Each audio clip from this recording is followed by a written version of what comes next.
Tennessee now has 8 commits for the class of 2025, and it's just getting started. Why I think this could be the biggest and best class of Josh Heupel's career here at Tennessee. That and a whole lot more. It's your Feel Good Friday edition of Locked On Vols.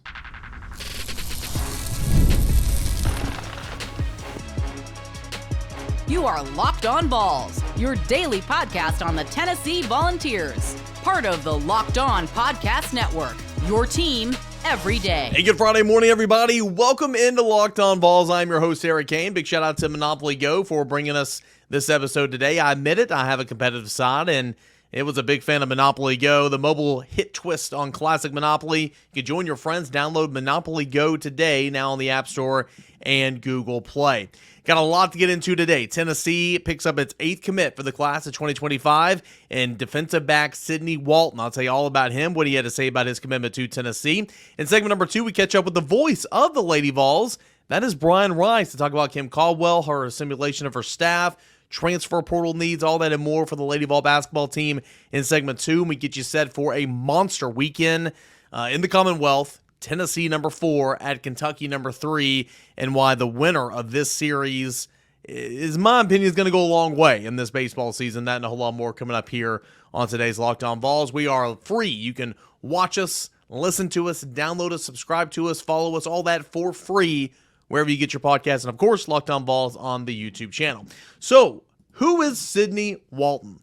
A guy that's kind of flown under the radar considerably. He's not been one that's been brought up in a whole lot of conversations when you're talking about Tennessee recruiting and blue chippers and all that, because quite frankly, he's not a blue chip prospect. He is a guy that is rated as a 3-star by On3. He is considered in the On3 industry rankings as the 423rd prospect in the country. Been a lot of good players who have been undervalued in terms of recruiting services and undervalued in terms of recruiting rankings. But also, it's still pretty early in the cycle, so as you get into summer and then the fall, and even after signing day when they do that last re-ranking of the class of 2025, there's a whole lot of movement there that is potentially possible for Sidney Walton. But he's 6'2", 185, 190 pounds, from Moody, Alabama, where he attends Moody High School. He is a safety, and he committed to Tennessee Thursday at about noon. If you go over to volquest.com and you check out the interview that Austin Price did with him, he said that pretty much like, hey, I felt like I fit with this team, with this culture. I like the way Coach Heupel treats his players. Coach Chop, LeVon Harbin, has been big and critical of getting him on campus and getting him to really selling Tennessee to Walton here, and he had a lot of good things to say about Coach Chop. Said the main thing I love about those two, Tim Banks and Willie Martinez, is their energy. They always have energy in practice and meetings. They've got energy. I just love that because in defense, you need energy to win. And the players as well kind of left an impression on Walton. He said, I think that's a big part. How that you treat your players, how they carry about themselves inside the building is a big part about who your program is and who you end up being. That's what I like. And a lot more quotes in his interview with Austin Price over at volquest.com. You look at the impact analysis done by Matt Ray, and he reached out to On3's director of recruiting and scouting rankings. That is Charles Power, and did a great job there. Got a couple of quotes. I'll read you a couple of these quotes on Tennessee's new commit, Sidney Walton. This is from Charles Power. Sidney Walton is a big, smooth defensive back prospect. For starters, he has good size, checking in at 6'1.5", 190 pounds, plus length. He is a prospect that is much younger than the majority of his peers in the 2025 cycle. Really, from an age perspective, Sidney Walton should be a 2026 prospect. I think that kind of points to the room for continued growth. I would not be surprised to see him continue to make strides physically and athletically over the next 2 years. That he is a full year behind most of the guys in his class. So that's something I didn't know before Thursday, before doing kind of more in-depth research on Sidney Walton, that he's kind of younger than the rest of the guys in his class. And also, I knew this about him, but he moved from Detroit, Michigan, in that area, down to Alabama just a couple years ago, because wanted to play better football and wanted to be more visible in the recruiting scene. So he's still kind of relatively new to the South. Power goes on to say, we have seen him play corner in the slot for his high school team, and I think that has helped him out a good bit with his cover skills and overall polish. I think for a bigger safety, he kind of has the fluidity and overall technique that you see in a corner prospect at times. I think he was validated when we saw him at the Atlanta Under Armour All-American camp in February. I thought he did a good job in his backpedaling, staying in phase with the wide receivers, and understanding the route concepts. Power goes on to say again, all these quotes, I'm just reading a couple over at VolQuest.com's impact analysis from Matt Ray. I think it's going to come down to college with a pretty good baseline overall of coverage technique and coverage ability, especially man coverage, more than you would get from a typical safety prospect. I think there's certainly some things to like. Probably the biggest area of improvement is adding his long speed and getting faster, but I think given the size, his youth, and his coverage polish, he is a nice pickup for Tennessee. So you're getting a guy that is lengthy, bigger, safety, but a good cover guy and young, and so he can continue to polish his overall skill set over the next couple of years and even when he gets to Tennessee. But he is Tennessee's 8th commit for the class of 2025, joining the likes of Dylan Lewis and Tyler Redmond in the defensive backfield, two guys Tennessee's very high on, two cornerbacks. You continue to look at that class of 2025. Of course, it's led by George McIntyre, the 5-star quarterback, Ethan Utley, the 4-star in-state defensive lineman, Jack Van de Solera, the 4-star tight end from California that's only going to continue to rise up those rankings. Then comes in Sidney Walton, the 3-star safety from Alabama that just committed to Tennessee. Dylan Lewis is a 3-star cornerback from Alpharetta, Georgia. Justin Baker from Buford. The running back in this class, a 3-star. Joakim Dotson, of course, an in-state wide receiver from the Memphis area, 3-star. Tyler Redmond, 3-star cornerback from Milton, Georgia as well. So a good start for Tennessee in this class, but obviously Tennessee's still in on a number of guys in the defensive backfield. Dejon Lee, Darius Dixon, Shamari Earls, safety, Laganza Hayward, Trey McNutt, Jordan Young are some guys that are in on. Of course, we know about the offensive line and Josh Petty, who might even be more of a guard, but Tennessee's in on from offensive tackle. Jalen Matthews, who I think Tennessee's in a really good spot with. David Sanders, of course, who just made back-to-back appearances and back-to-back trips to Tennessee's campus. We know about the wide receivers and being in on Radarious Jackson and Jamie French and so many others. I think this class, because the board has expanded and because Glenn Ellerby and Kelsey Pope have really taken a point saying, okay, this class coming up is a really good one.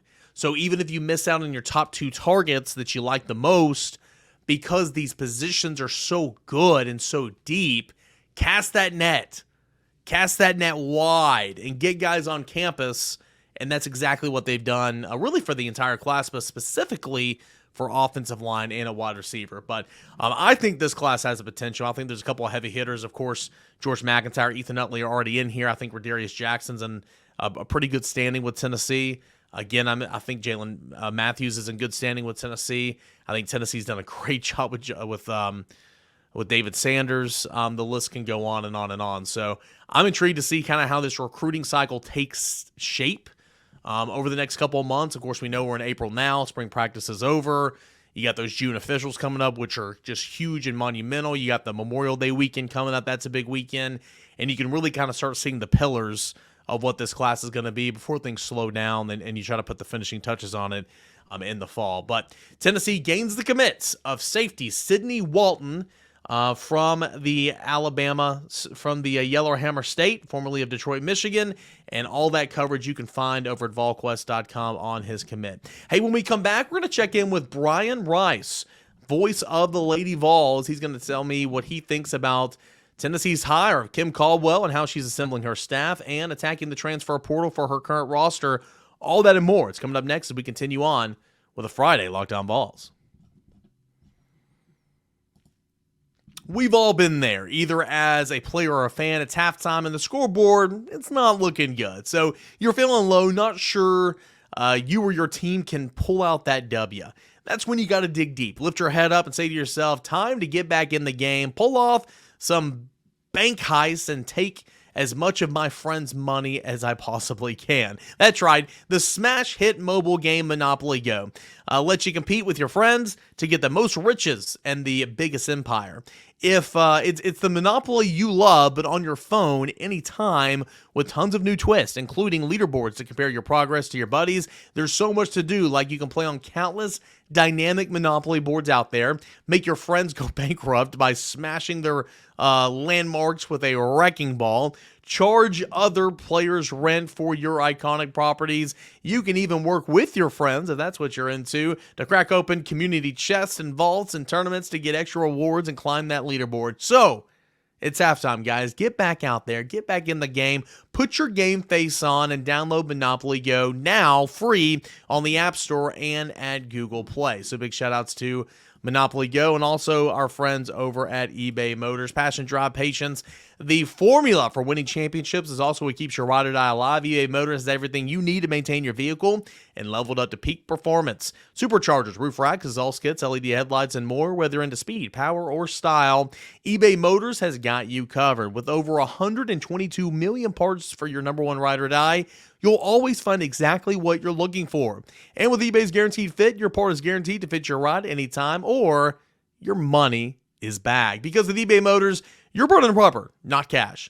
With all the parts you need at the prices you want, it's easy to make your car the MVP and bring home that huge win.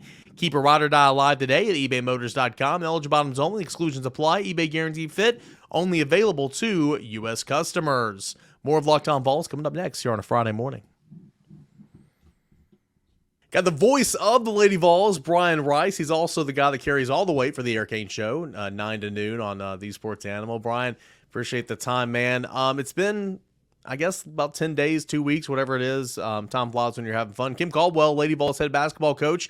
The reaction seems to be good, from the fan base. And, of course, it's kind of the honeymoon stage. Whenever you start coaching, those things will change. But your overall reaction to Tennessee hiring Kim Caldwell, very much, in my opinion, a Danny White type hire. Yeah, and I think the concept of the Danny White hire is kind of all over the place with how people think of it. But here's what I think. I think it's something that Danny White said during his introductory press conference for Kim Caldwell, and that's the enemy of great is oftentimes good. And he is constantly looking for coaches that get the most out of whatever they have. And Kim Caldwell fits that mold. You look at some of the other sports at Tennessee, I think Kelly Harper's biggest enemy wasn't her own success, because you're talking about 2 Sweet 16s, a competitive team every year, but it's everybody else on campus. It's Josh Heupel winning immediately with the team nobody thought could go 500. It's him then last year, after losing most of his offensive weapons, remaking his offense on the fly for what Joe Milton did. It's Rick Barnes never being worse than a 5 seed in his time making the tournament at Tennessee. It's Tony Vitello remaking a lineup and going to the World Series, and then remaking a pitching staff because of injuries and being in that position again this year. Karen Wigley losing her best pitcher. I mean, I can go on and on, but across campus, there's great. And there's coaches that elevate whatever set of circumstances they're given to winning championships and to competing for championships. And that seems to be what Kim Caldwell fits. She, every year in Division II, and I realize it's a different level. We can say that 1,000 times. But every year she took the team that she had and went and competed for a championship. Won her conference all but 1 year. Won a national championship in Division II. And then she goes to Marshall. And again, it's 1 year. But at Marshall, she goes in, takes a team that was picked to finish, I believe, 9th in their conference. It's either 7th or 9th, forgive me. But she takes them and goes and wins the conference and wins it going away. That's something that doesn't happen unless you are a specific type of person that maximizes whatever you have in front of you. And that, to me, is the Danny White model. That's the Danny White hire, not necessarily younger and upcoming or this and that. It's, does this person get the most out of whatever they have every year? And the answer is yes for coaches he's gotten, and it's yes for coaches that he's retained and rewarded with extensions and resources. I think we're gonna find out a little bit of this question here over the next couple of weeks, because of course it's transfer portal season, and Tennessee's in on some players and hosting some players and whatnot. And I know she utilized the transfer portal her 1 year at Marshall, brought in some really good players. But I got to feel like name, image, likeness wasn't necessarily a collective. If there's one at Marshall, I do apologize, but I can't imagine there being a good one at a place like Marshall compared to, obviously, what's here at Tennessee. what's that learning curve going to be like, trying to figure out not only how to coach at this level, to infuse name, image, and likeness with the collectives, and of course be very active in the transfer portal, because again, it's a different stage. It's a lot different from where she comes from. I think it's going to be, and she said it in her initial press conference as well. What's the difference between Tennessee and Marshall? Well, at Tennessee, people are answering my texts. And I think that's part of it. Now, she's going to have to learn the NIL piece, but I think what she's going to find is she's going to have the resources to do it. I don't think she would have taken the job if she had. I don't know that Danny White would have made a change if he didn't think he had the resources to compete in the NIL space, because that hasn't always existed. And I don't think this is talked about enough across Tennessee sports, but there was a curve for people who would contribute and be a part of it to learn that we're going to be competitive. We're going to have to give more money than we're comfortable with to players that haven't produced or haven't proven a thing. There were a lot of people that would line up, particularly on the Lady Vols side, to secure a transfer or to keep a player from transferring, or to keep a player like Radarious Jackson from going to the WNBA. But it was that high school piece that wasn't fully there, and it seems to be there now, which is going to be huge for Kim Caldwell. That means that she and her staff can attract talent, can convince them that this system is the right one to showcase their skills, and then they aren't going to lose out on the last part. I think a lot of people blamed that with the last staff and used it as an excuse. It wasn't an excuse, but it was a reason. You were in there with a lot of really talented players, and that last piece wasn't necessarily there all the time. Now, they weren't able to overcome it. And again, it's like I was talking a moment ago. How do you make the most of the situation you're in? And that's where Kim Caldwell is going to do that. But I think she's going to have that extra bullet in the chamber of, we can deliver on everything that every other school you're considering is willing to offer. And that includes what we think is the best coaching and the best system for you. Where does this roster need to get better and utilize the transfer portal? I know a couple of these players have already announced that they are going to be returning and coming back, and that's great. And a sidebar from that, what do you like about this staff, comprised of a lot of SEC experience, and of course bringing two of her coaches from Marshall to continue with the continuity in her vision? I kind of like the diversity of the staff. What say you? Oh no, I think the diversity of the staff, both philosophically, experience-wise, and actual diversity, which some people will argue, well, that shouldn't matter. Well, it does. Players and parents want to see faces that look like them on a staff. And that makes a lot of sense. So what she's done here is put together a staff that has playing experiences as female athletes at a high level, a couple of coaches that know her system and have helped her implement her system and coach players in the system, and then two coaches with SEC experience. Both of them have been primary recruiters. One is a recruiting coordinator on the high school side. The other is the primary point of contact for Mississippi State's transfer classes that have been great in the last few years. So I think it has all the experience you're looking for from those four corners. And so I like the makeup of the staff. Something that Kim Caldwell impressed the search committee with was embracing the things that are not her. She doesn't have a lot of Division I experience. She doesn't have a long time in the coaching profession compared to some other people that were probably interviewed. But what she does have is the passion and the confidence and the ability to understand where she needs help, both from coaches on her staff and from external staff members. And I think that really impressed the search committee. Is she wasn't trying to sell why those things weren't a problem. She was telling Danny White and the search committee where she needed help. And I think they've provided that to her with the budget to make these assistant coaching hires. You don't pluck the top assistant from Alabama and Mississippi State if you don't have the resources to throw at them. And she was provided that and was able to build a complete staff that I think, again, hits transfer portal recruiting, high school portal recruiting, or high school recruiting, and then knowing her system and identifying with players. I think that's all you can ask for, and that's what she put together. What do you think this team needs to attack in the transfer portal to not only build a team for next year, but also be competitive in this league? Athleticism. I think the one criticism that you have of the returning roster is there isn't probably as much quickness as you would like. But I think there are some players on the roster that can develop some of that. I'm not talking that you're going to go from, being just okay to being a fast player. But I think there are some players that were asked to play different roles than probably their bodies are ultimately set up for. And I think the other thing is, and now this could change because they have until May 1st. It could change by the time we get done with this interview. But nobody's in the transfer portal from Tennessee, which tells me that Kim Caldwell has a role in mind for everybody on this roster, and everybody on this roster sees where they fit. Now, again, they have until May 1st. That could change, but Jewel Spear reaffirmed she was coming back. I think that's a huge piece. She's one of the most talented players in the country, and she's perfect for this system. I mean, you look at the NC State game. What does Kim Caldwell want to do? She wants to shoot three-pointers, and she wants to create pressure, get steals, get extra possessions, get layups.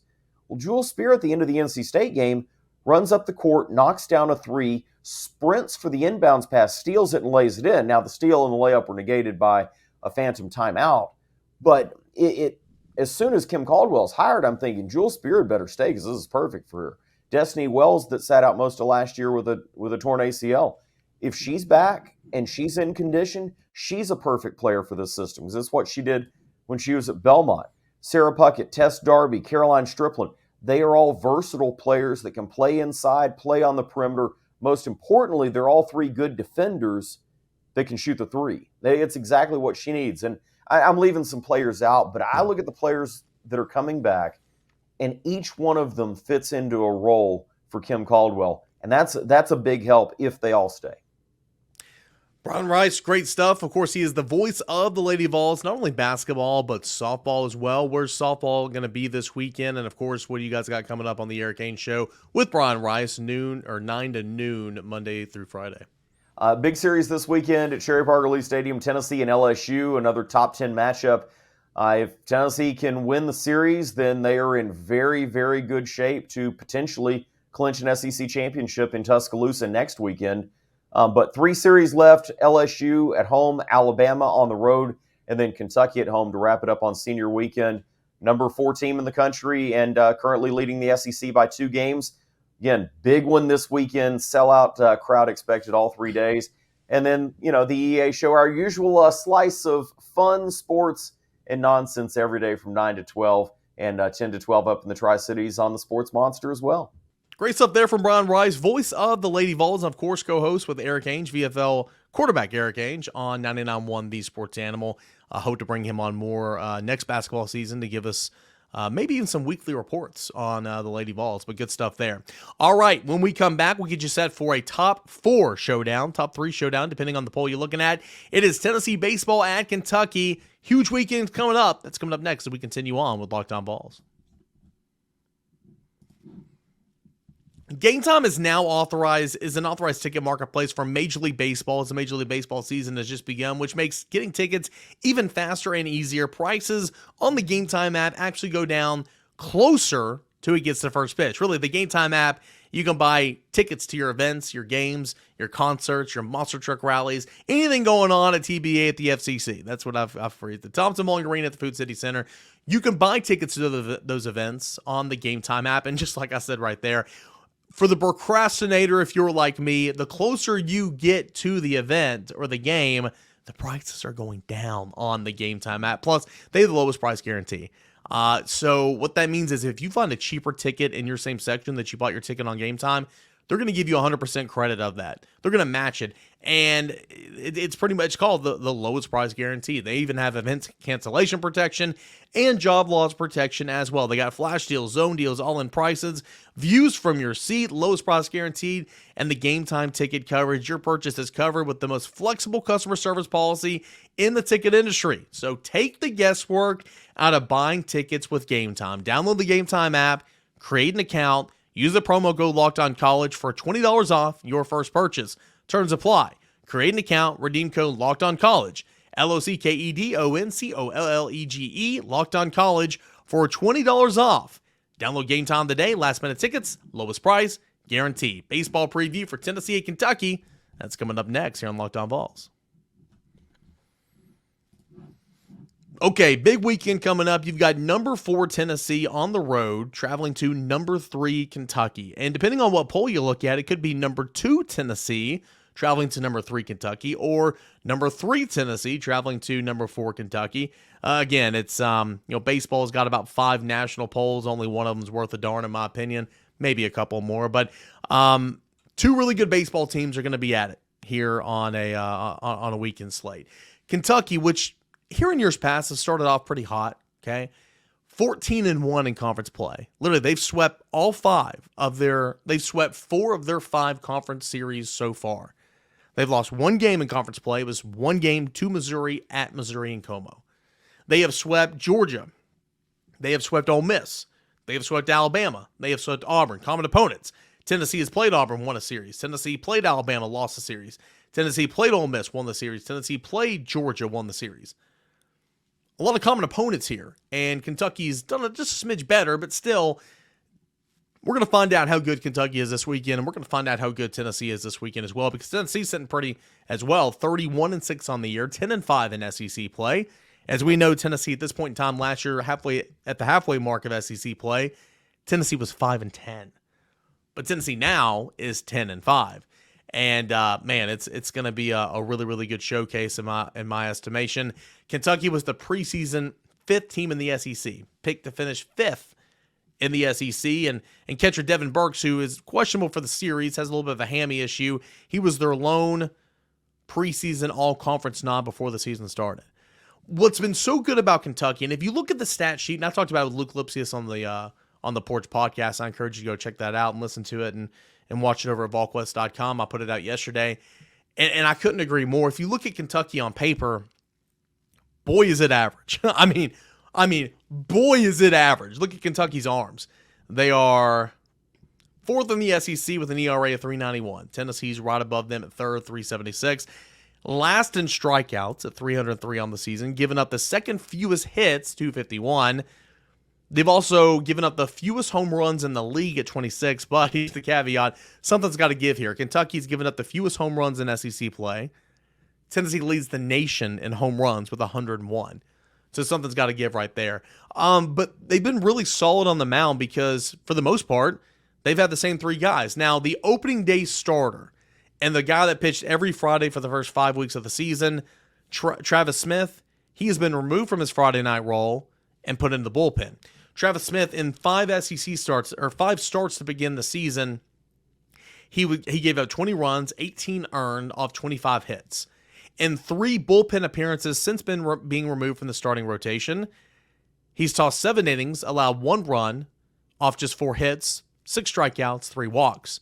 So clearly Travis Smith is seeing things better in the bullpen. But the other guys in the rotation, Trey Poozer, All-American name, has taken his spot. He's got a 3-0 record, a 4.11 ERA. Dominic Neiman, 7-2 record, a 3.40 ERA. Mason Moore, 7-0 record, 3.45 ERA. Very, very solid for Kentucky, and they've just been picking them up, putting them down every single weekend. For Tennessee, they're going to stay with the same rotation they pitched with last weekend. You got a Chris Stamos going to start things off. Then he'll hand the ball over to A.J. Causey most likely on Friday. Drew Beam is going to be on Saturday, and then Xander Sechrest will start on Sunday. And depending on how the series goes, we'll determine when Nate Snead is going to be used for the Big Orange. You look at the bats now. Again, so very average. It is not even funny. Kentucky ranks 6th in the SEC with a 294 average. Tennessee leads the SEC with a 334 average. Kentucky ranks 4th in runs scored with 311. Ranks 4th in runs batted in, RBI, with 286. Ranked 10th in home runs with 51. They rank 7th in total bases with 593. Meanwhile, Tennessee leads the conference in all those categories in the nation in a couple of them. But here's the kicker. Kentucky they will small ball you to death. They'll get a runner on, they'll sack bunt him over, hit him in. They'll get a runner on, they'll steal him, hit him in. I mean, they're going to small ball you to death here. They lead the conference in stolen bases with 79. 79 stolen bases does Kentucky have on the season, so that, managing the run game, is going to be of great importance for Tennessee this weekend, and Tony Vitello said that certainly they made that an emphasis in practice this week in the meetings. A couple of bats to pay attention to here. Designated hitter Nick Lopez. He hits cleanup for Kentucky, leads the way with a 392 batting average. Ryan Nicholson, the first baseman, he had 6. He's the power source in the order, 10 home runs, 34 ribbies. He's the only guy in the order that has double-digit home runs. Tennessee has 5 of those guys. Emilian Petrie, he plays second, bats second, leads the squad with 18 stolen bases. Grant Smith hits 9th. He's hitting .302 on the year. So top to bottom, really solid lineup. You got Ryan Waldschmidt, who hits leadoff. He's stolen 30 bases, hitting .330 on the year. Devin Burks, who I mentioned earlier, going to be questionable for this series because he has a bit of a hammy. 23 ribbies, .237 batting average. He's kind of struggled in the box, but he has 14 stolen bases on the season as well. They have 3 guys that have stolen at least 13 bases on the season. Again, leading the conference with 79 stolen bases. So it is going to be a big series. The winner of this series is going to have not only bragging rights, but obviously be sitting in the driver's seat to go and contend for an SEC championship and continue to solidify themselves as the top 5 team in the country. Huge weekend coming up, and I'll be in Lexington covering it, and I can't wait to see a good baseball series, and hopefully Tennessee will come out on top. All right, that's going to do it here for this week's editions of Locked On Vols. We'll be back on a Monday morning. I'll tell you all about Tennessee baseball from over the weekend. We'll play an interview that I had with Spencer McLaughlin, who is the host of Locked On College Football. I'm here on Locked On, and I'm going to play a clip from there, and of course everything else we missed from over the weekend. Got a lot in store for a Monday, but a lot of weekend between now and then. Enjoy your weekend. Appreciate you guys for making Locked On Vols your first listen. You everydayers, couldn't do it without you. Met an everydayer at Smokey's game on Wednesday night. So that was really, really cool. He said, hey, I'm an everydayer. And I'm like, I know you are because you said everydayer. That everydayers wouldn't just, people who aren't everydayers wouldn't know the term everydayers. So, yeah, I enjoyed meeting him, and I enjoy meeting a lot of you guys out in public. So appreciate you guys as always. Thanks for making this show what it is. We'll be back on a Monday morning. Enjoy your weekend. Stay safe. This is Locked On Vols.